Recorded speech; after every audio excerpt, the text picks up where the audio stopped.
My assigned congressperson was John Katko, representative of the 24th Congressional District in New York.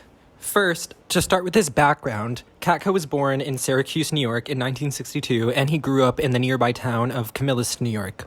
He graduated from Bishop Ludin High School in 1980, and he is of Slovak descent on his father's side. He attended both Niagara University and Syracuse University College of Law, graduating from both with honors. After this, he married his wife, who was a nurse named Robin, and the two moved back to Syracuse together. Next up would be his career history, and when it comes to a career history, Katko's is very extensive. He began his career in law shortly after graduating college, and he began practice at a firm in Washington, D.C. After that point, he served as a federal organized crime prosecutor for just about 15 years. In this position, Katko led high-level narcotics federal prosecutions, and he was so proficient that he significantly reduced the crime rate in Syracuse and was awarded the top prosecutor award by 3 separate attorney generals, both Democrat and Republican, for his work on the Gang Violence Task Force and international drug trafficking investigations. Furthermore, Katko has lectured at his alma mater, Syracuse University, and he has even done attorney training all across the world. But it wasn't until about 2014 that Katko began serving as a trial attorney at the U.S. Securities and Exchange Commission, after which he began his 20-year career as an assistant U.S. attorney for the U.S. Department of Justice.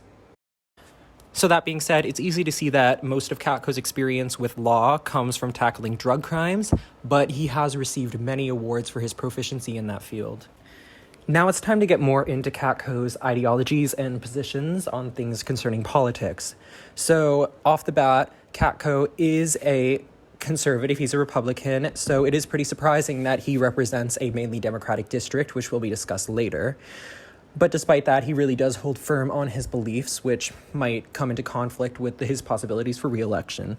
That being said, to give a picture of that, when it comes to social issues and civil rights issues, he definitely does hold a very conservative stance. Like, he is anti-abortion, he advocates against protections for transgender individuals and against gun control, and is anti-immigration, to name just a few of his views. And when it comes to his views on the economy, he is similarly conservative. He believes in high funding and constant funding for the military to have them ready at all times.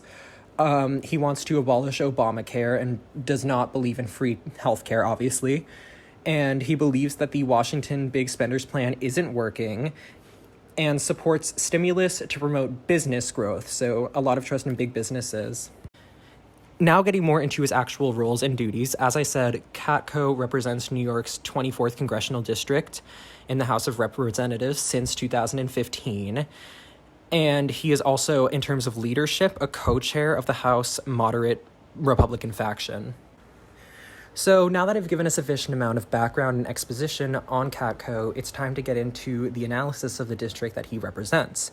So his district, as I've said twice, is the 24th Congressional District of New York.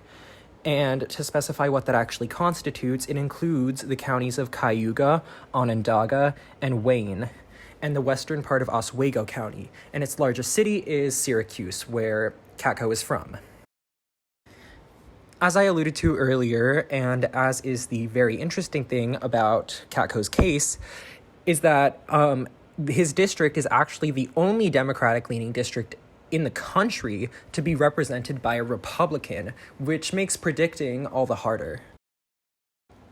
Records show that the district has actually historically been led by a continuous mix of Democrats and Republicans, and there has been much redistricting in the past, up to as far as near New York City. And as I've said, in general, this district and generally this western area of New York is just known as being a very liberal area. But of the entire district, the most Democratic would be Onondaga County. They voted Democratic in the previous 5 presidential elections, and in the last election, they voted Democratic 53.9% to 40.1%. Next up would be the analysis of Katko's 2020 re-election chances. Off the bat, Katko raised more than $313,000 for his re-election campaign in the first quarter of the year, and he continued to build significant funds. In fact, by the end of the quarter, he had built up $1.2 million. As such, he really does have a huge cash advantage over his two competitors, who are both Democrats. The first would be Francis Knoll, an Iraq War veteran from Syracuse. By the beginning of this year, he only had $252,723 in his campaign bank account, and the other competitor is Dana Balter, an educator from Syracuse who had about $223,401 in her campaign account at the start of the year. Now, in the upcoming elections, Democrats want to unseat Katko because the district that he controls, the 24th, is one that Clinton won 4 years ago, and it is one of the only few of the districts that Clinton won in the presidential election in 2016 that is actually represented by a Republican right now. But that being said, Katko won his first two elections in the 24th district by at least 20 points. However, last year he faced his toughest re-election campaign yet, and only won by 5 points.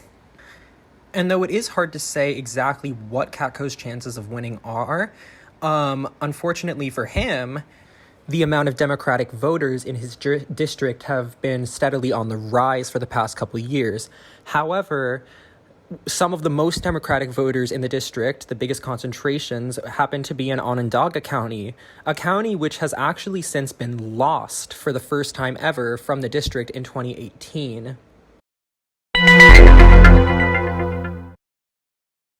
Now, finally, as for my predictions as to whether or not Katko will win the elections in 2020, given the interesting situation that he's in, being the currently only Republican representative of a mainly Democratic district, I think it is very hard to predict what his chances are, especially with the recent loss of the Onondaga County. It's just really hard to say. We don't have the numbers all right now, but I will say that and it might be wishful thinking, but I don't think that he is going to win in the 2020 election. With all that's happened this year, and especially since the amount of Democratic voters, not just in his district, but in general, are on the rise, I think that Katko's chances of winning are relatively slim, and that's also taking into consideration that last election was his closest that he's ever had, winning by only 5 points, where in the past he's won by at least 20 in all of his previous ones. So it seems like the scales are not tipped in his favor for this upcoming election.